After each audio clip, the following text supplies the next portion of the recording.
Hello everyone and welcome back. I do apologize, this video is a few months in the making. I lost all the footage from the last one that I made on this and had to wait until another unit broke to show you. So what happened with this unit here is it does not spin a full 360 degrees. It kind of binds as we're moving around and will not go anymore after that. So first thing to always check is this input shaft here. Every now and then there will be some debris that stops that. So this is something you can do chair side. In this case though, it is broken. So let's go over the tools that we will need to fix this. The first thing you're going to need is the back cap wrench. I'll put a link to this in the description where I ordered this from. You'll also need a precision screwdriver, a flathead in this case. I got the full set here from Wera because I use this to repair my Beta as well as a couple other things in the office. But if you're just going to be doing this, you need a very skinny flathead screwdriver. Next thing you're going to need is the replacement cartridges. I buy these in bulk. Once again, link in the description for these. You will need these very smooth pliers so you don't mar up the surface and cause scratches.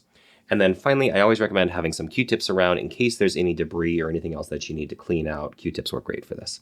So the first thing you're going to do is locate this flathead screw on the underside of the handpiece. Using your precision screwdriver, get inside there and start to back this thing out. It's going to feel like it's taking forever. The threads on this are extremely fine and you will slip a few times like you saw me do there because it is a very, very small screw. But once it starts to come out, you'll see it starts to bounce. It tells you that you're finally out of the female portion of it and should be able to very easily grab it with your fingers and pull it out. What this does, this helps hold the bottom portion of the handpiece to the main shaft as well as the contra angle that transmits the powers that we use. You should be able to then very just gently pop this off, and that removes the main shaft that you see me spinning right here, as well as the head of the handpiece. I always like to check this to make sure there's nothing wrong with the shaft. You will notice some water on there. These did just come out of the sterilizer because this is right after a patient is when I recorded this. And make sure you're always inspecting to make sure there's no debris or damage or anything like that. So let's go ahead and get that back cap off. Using the wrench here, you can use different tools, but I find that they tend to scuff up the surface and make it a little ugly, so I like using it here. Sometimes you can start to do it by hand. This one that was pretty tight, and so I end up having to use the wrench for pretty much the majority of this. Once again, the threads on all of these hand pieces are very fine, so it does take some time. Once you have that off, it's important to inspect, make sure that there's nothing wrong with the backside of it. You'll notice we cannot remove the cartridge yet, and that's because of this shaft right here. So we need a tool to remove these portions, and that's where the little vice grip comes in.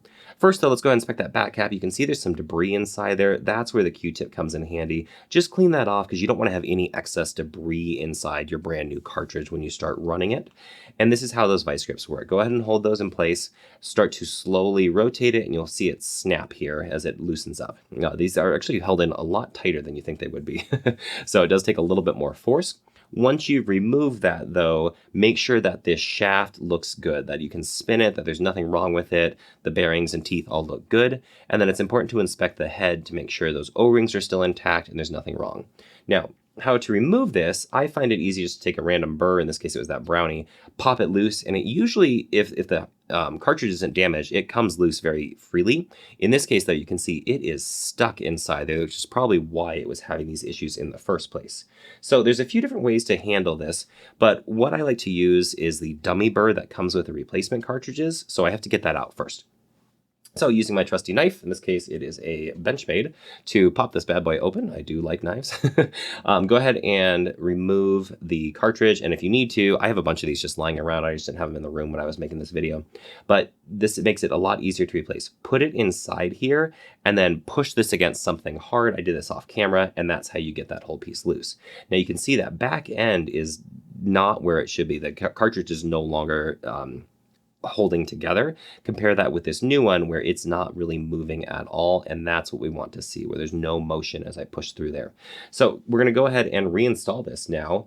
Once again, make sure you check the inside of the head to make sure there's no debris or anything inside there. That's what I'm doing. This one was remarkably clean for having a bad cartridge. Usually these things, when they go, they cause a lot of issues. This one was, I was lucky on this one. Make sure you orient this here. There are some indentations to make sure that it only goes in the proper way, and it will snap into place, and you can see that go inside there. Next, what we're going to do is reinstall the back cap. Pretty straightforward here. Get it started with your fingers and then use the wrench to complete this process, getting everything nice and tight, and so you don't have any water leaking or any issues with that.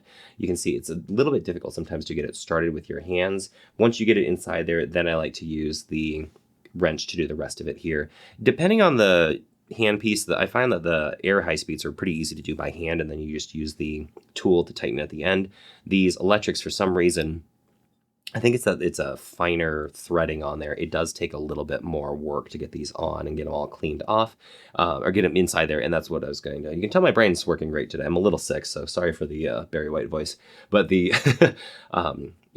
sometimes you got to clean off those threads if there's any debris or anything. Make sure this is nice and tight. Once again, you don't want to have any water leaking out of the back of this. And then reinstall the shaft here. You're going to start to just rotate it inside there. It'll grab it. Before you tighten it all the way up, make sure that everything spins and looks good. You can see it spinning there. And then use the vice grips to just gently kind of grab inside there, tighten it so that there's no leakage or looseness as well. At this point, we're going to reinstall everything, inspecting and make sure everything looks good, and go ahead and pop this back in. Now, when you're doing that, and there was a little bit of debris on the air jets, those actually the water jets are what I'm cleaning off right now. Just want to make sure we don't leave any debris inside there that could gunk up our brand new pretty cartridge. These are expensive. However, the cost of having someone repair these is a lot. I was quoted $500 to do what I'm doing in a 6-minute video. And it cost me $100 for the cartridge and I think $5 for the tools. So it's not that expensive. You'll notice I'm having a little bit of trouble getting this inside here. Wanted to make sure there was nothing wrong, but what you do is just try to push it with your hand, and if not, off camera, just kind of tap it against something soft and it should snap into place, and that's what you're seeing there. So at this point, it's really simple. Just reinstall the screw and you are good to go. Test it, make sure that it spins, re-sterilize it, and it is back into commission. So hopefully this was useful for all of you. It is a very easy, a lot of people, myself included, were always afraid to do any maintenance on our handpieces because they're expensive to buy in the first place. They're extremely expensive to have repaired.